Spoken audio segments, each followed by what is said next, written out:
మీ అందరికీ వందనములు. ఈరోజు చదవవలసిన దేవుని వాక్యము అపోస్తుల కార్యము 6వ అధ్యాయం నుండి 8వ అధ్యాయం వరకు. ఇందులో నుండి కొన్ని ప్రశ్నలు. మొదటి ప్రశ్న, అతని మీదికి ఎలాంటి సాక్షులను నిలువబెట్టిరి? రెండవ ప్రశ్న, దేవుని వాక్యము బోధించుట మాని ఏది చేయుట యుక్తము కాదని వారు అనిరి. మూడవ ప్రశ్న, అతడు మోకాల్లోని ప్రభువా వారి మీద ఈ పాపము మోపకమని ఎలా పలికెను?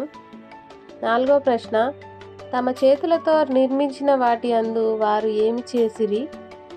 ఐదవ ప్రశ్న, ఎవరు దివ్యసుందరుడై పుట్టెను?